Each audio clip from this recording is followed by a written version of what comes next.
E fala, meus bitcoiners, como que vocês estão? Vamos fechar mais uma semana de análise do nosso mercado cripto com o Powell, que acabou de fazer um discurso. Eu tava esperando esse discurso acontecer para gravar o vídeo e postar aqui para você. Então vem comigo que logo depois da vinheta eu vou te explicar os impactos que isso vai ter aí nos seus investimentos nos próximos meses e a importância do que ele falou, para o que a gente vai estar fazendo e a nossa estratégia no mercado aqui agora, logo depois da vinheta.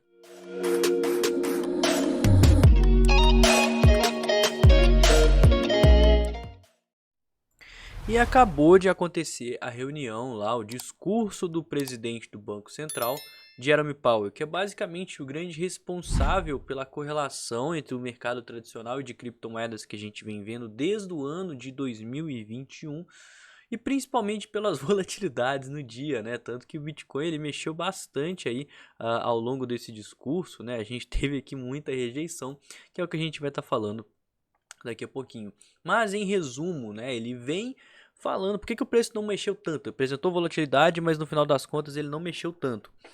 Bom, justamente porque ele vem reforçando o que foi dito na última reunião. Tá? Então é o discurso aqui lá em Jackson Hole, que é essa reunião que está acontecendo, e ele falou que a inflação continua bastante alta, inclusive bem acima, e que eles vão se manter muito focados e resistentes em trazer a inflação para 2%. Certo? Então a inflação atualmente ela está rodando próximo a 4%, se eu não me engano, mas que é uma queda que ainda tem muito chão para acontecer, tanto que eles não veem um aumento, eles não veem uma queda de inflação agora para esse ano, a meta da inflação para 2% é lá para o ano de 2025 e por conta disso mais aumentos podem vir, até mesmo porque não só a inflação não está cedendo o quanto eles queriam, mas também o mercado de trabalho segue aquecido, igual também venho comentando aqui, né? Os pedidos iniciais para o seguro-desemprego eles estão vindo abaixo do previsto, está tendo muito consumo lá nos Estados Unidos e especificamente falando sobre a inflação, ele tocou em dois pontos muito importantes lá no discurso que literalmente acabou de acontecer, né? Igual eu falei, eu estava esperando esse discurso acontecer para trazer os insights aqui para vocês em primeira mão no canal. Primeira coisa é sobre a inflação em si. Ele falou que o preço da inflação diminuir em 2 meses consecutivos não representa tanta coisa, porque os aumentos graduais da taxa de juros eles levam vários meses para de fato estarem ali surtindo algum efeito. Então, por mais que tenham sim apresentado melhoras na inflação, não está tendo tanta melhora assim e a gente tem que ver como é que vai ser ao longo dos próximos meses. A gente está chegando em época de final de ano, o consumo costuma ser maior, Black Friday, Natal, então tudo isso pode estar impactando. E que o mercado de trabalho aquecido e a queda da inflação ajuda sim o consumidor norte-americano, né? As pessoas vão estar consumindo mais, mas a gente está falando também de muitos bens de consumo que são precificados pelo mercado global, como energia, commodities, cujo qual os preços vêm subindo, tá? Então isso também é uma preocupação muito grande dentro do que ele pensa e para estar contendo isso, mais aumentos na taxa de juros podem ser necessários e provavelmente estão por vir. Acredito eu que não na próxima reunião. Outra coisa, né? Antes de passar aqui para o gráfico do CME, basicamente o indicador que ele vai mais olhar é o núcleo, que é o Core CPI, o Core PCI, que é o índice de preço do consumidor, o índice de preço do produtor, todos esses índices de preço ele costuma olhar o núcleo. Então vamos focar nisso aqui a partir das próximas reuniões, que foi aonde ele bateu aí mais a tecla nessa questão aí de mercado internacional tá precificando. Mas eu acredito que na próxima reunião que vai acontecer daqui a 26 dias, a probabilidade da gente ter um aumento na taxa de juros é pequena, porque está tudo dentro do esperado, na verdade, né? Inclusive o mercado está precificando essas falas dele sobre ter mais aumentos para frente, sim, mas talvez esse aumento ele seja reunião sim, reunião não, igual a gente já vem fazendo aí há 2 ou 3 meses, se eu não me engano. Certo? Então 82% do mercado acredita que não vai ter aumento na próxima taxa de juros e 17% dos investidores acreditam que sim. Consequentemente, né, a gente precisa ficar de olho nisso. 26 dias 3 horas para essa reunião acontecer e muita água para passar embaixo da ponte, vários indicadores macroeconômicos que podem mudar o sentimento desses investidores, por isso que a gente precisa estar passando. Eles são tão importantes justamente porque olha o impacto que um discurso do Powell causou aqui no Bitcoin em 5 minutos. A gente teve um volume bem acima da curva, com rejeições aqui fortes, certo? Então não dá para simplesmente ignorar esses fatos macroeconômicos.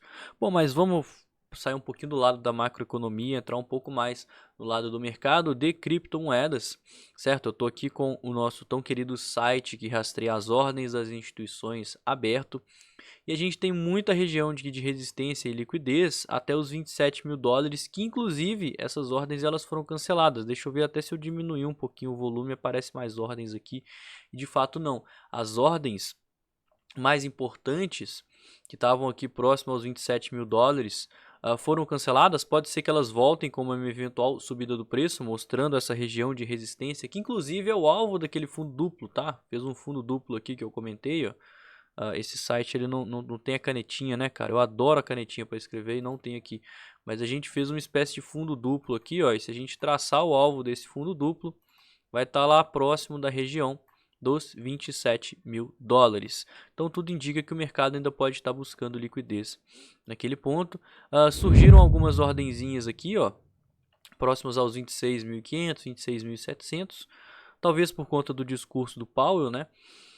E a gente tem muita liquidez também na região até os 25.500, que é uma região forte aí de suporte. Mas algo que está me chamando a atenção é porque os investidores, em sua maioria, querem comprar abaixo dos 25, tá? Se a gente pegar esse order book e diminuir um pouquinho mais a precisão dele, a gente vê que o pessoal quer comprar mais abaixo dos 25 e abaixo dos 24, ou seja, de 25 para baixo e de 24 para baixo é onde a gente tem a maior quantidade de ordens concentradas.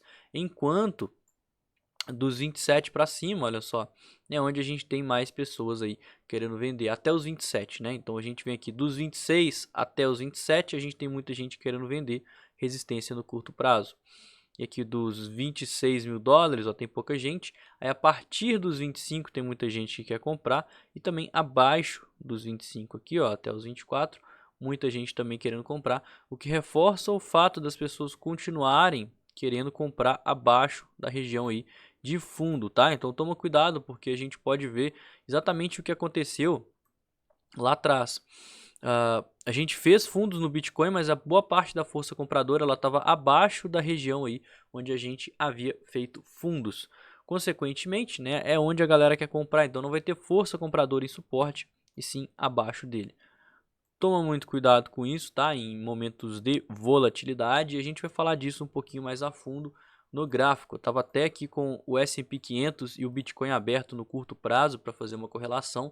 E olha como é que eles são correlacionados. Ó, o S&P abriu em alta, teve aquele movimento explosivo e depois caiu. O Bitcoin nesse mesmo período, ó, começou a apresentar uma alta, caiu, fez um movimento aqui explosivo e agora está caindo de novo. Então dá sim para traçar correlações entre ambos os mercados, mas vamos passar aqui unicamente no Bitcoin, que é o nosso foco aqui para análise de hoje, certo?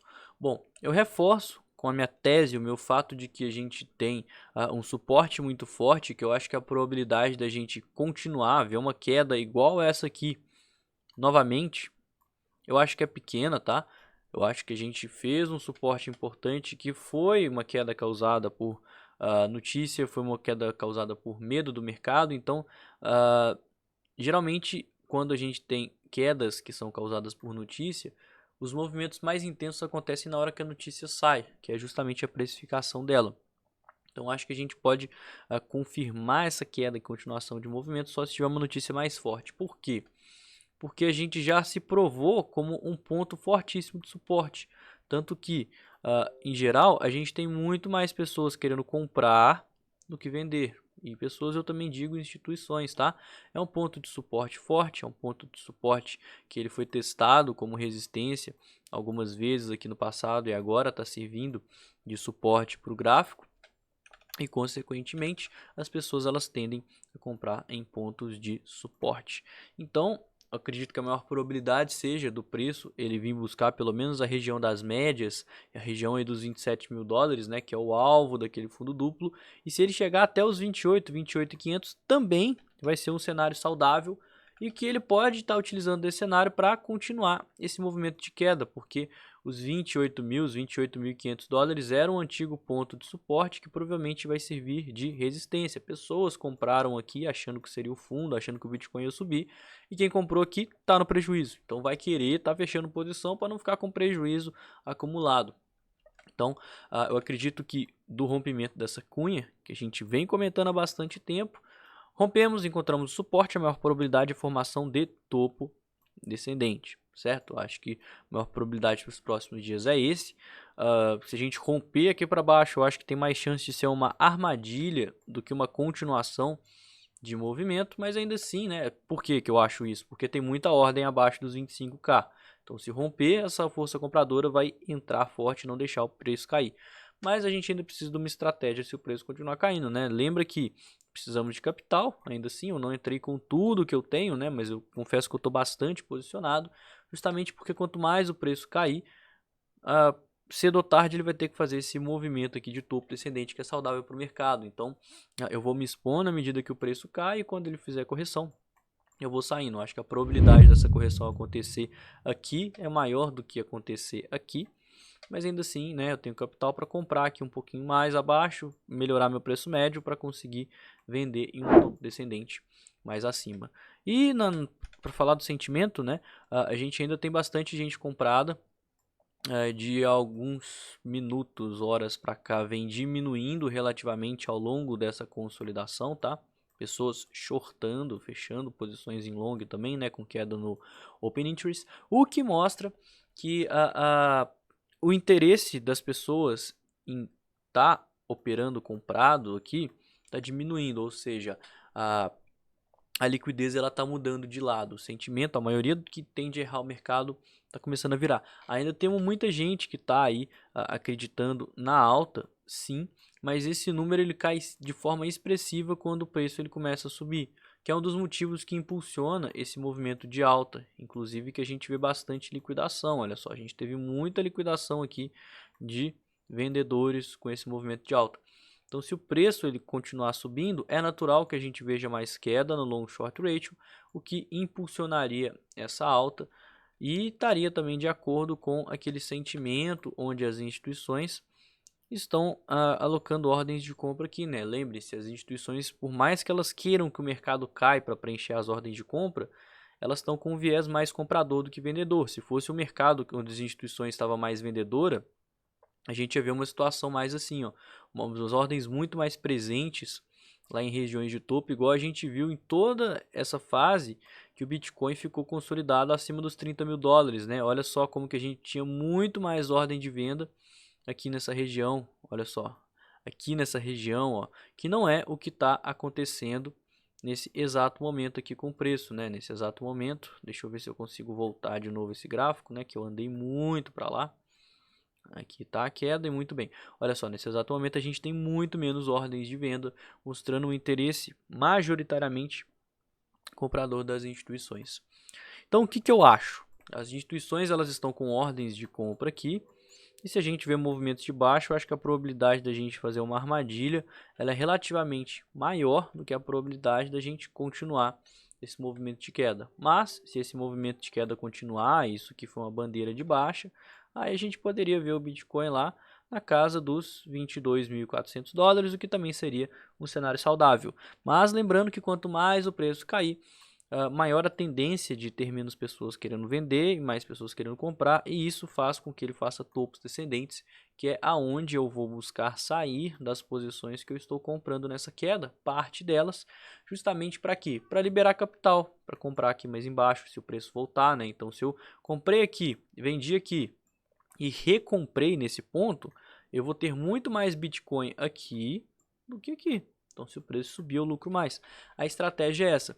E lembrem-se, né, que a gente está rompendo uma cunha que ela vem sendo formada já há bastante tempo, né? No gráfico semanal é muito tempo de formação, então um rompimento dessa cunha não vai acontecer da noite para o dia, não vai acontecer em uma semana, e sim levar semanas aí para acontecer, fazer um topo descendente, depois continuar caindo, achou o fundo, aí beleza, ela pode subir, né? Várias semanas que acontecem esse tipo de movimento, que é justamente o tempo que vai levar para a gente fazer o que? O fundo ascendente lá no gráfico mensal, que subiu bastante ao longo de 2023. A gente está precisando criar uma base de preço contra o fundo prévio. E esse momento de formação está acontecendo exatamente agora. Então não se desespere, não fique ansioso, porque esse tipo de movimento ele demora semanas, às vezes até meses para acontecer e trazem excelentes oportunidades. E você vai vendo isso acontecer justamente no momento que o sentimento dos investidores vai mudando, né? O preço ele começa a cair, a gente tem uma visão mais ampla, sabe? Que essa correção ela é normal, ela é necessária, e quanto mais apavoradas as pessoas ficam, começam a falar que agora o preço ele vai para os 12 mil dólares, agora o mercado vai desmanchar, agora o Bitcoin ele vai cair infinitamente, é nesse momento que a gente tem que aproveitar oportunidades de acumulação. Da mesma forma que quando fica todo mundo otimista, quando o preço estava lá nos 31 mil dólares e todo mundo falando que ia para 40, ia para 50, acabou o bear market, cara, esse é o momento de você repensar um pouquinho a sua exposição e diminuir um pouco da posição comprada, que foi justamente o que a gente fez. Então opere contra a maioria, opera contra esse sentimento dos investidores e fica de olho nas análises que eu posto aqui diariamente assim, né, quando tem novidade para estar postando, quando tem coisas importantes, que eu sempre vou estar te atualizando de tudo, ok? O vídeo de hoje foi esse, espero que você tenha gostado. Se não me conhece, não conhece o canal, se inscreve, deixa o like, me segue nas redes sociais e eu vou ficando por aqui. Tenha um excelente final de semana e valeu, galera. Falou!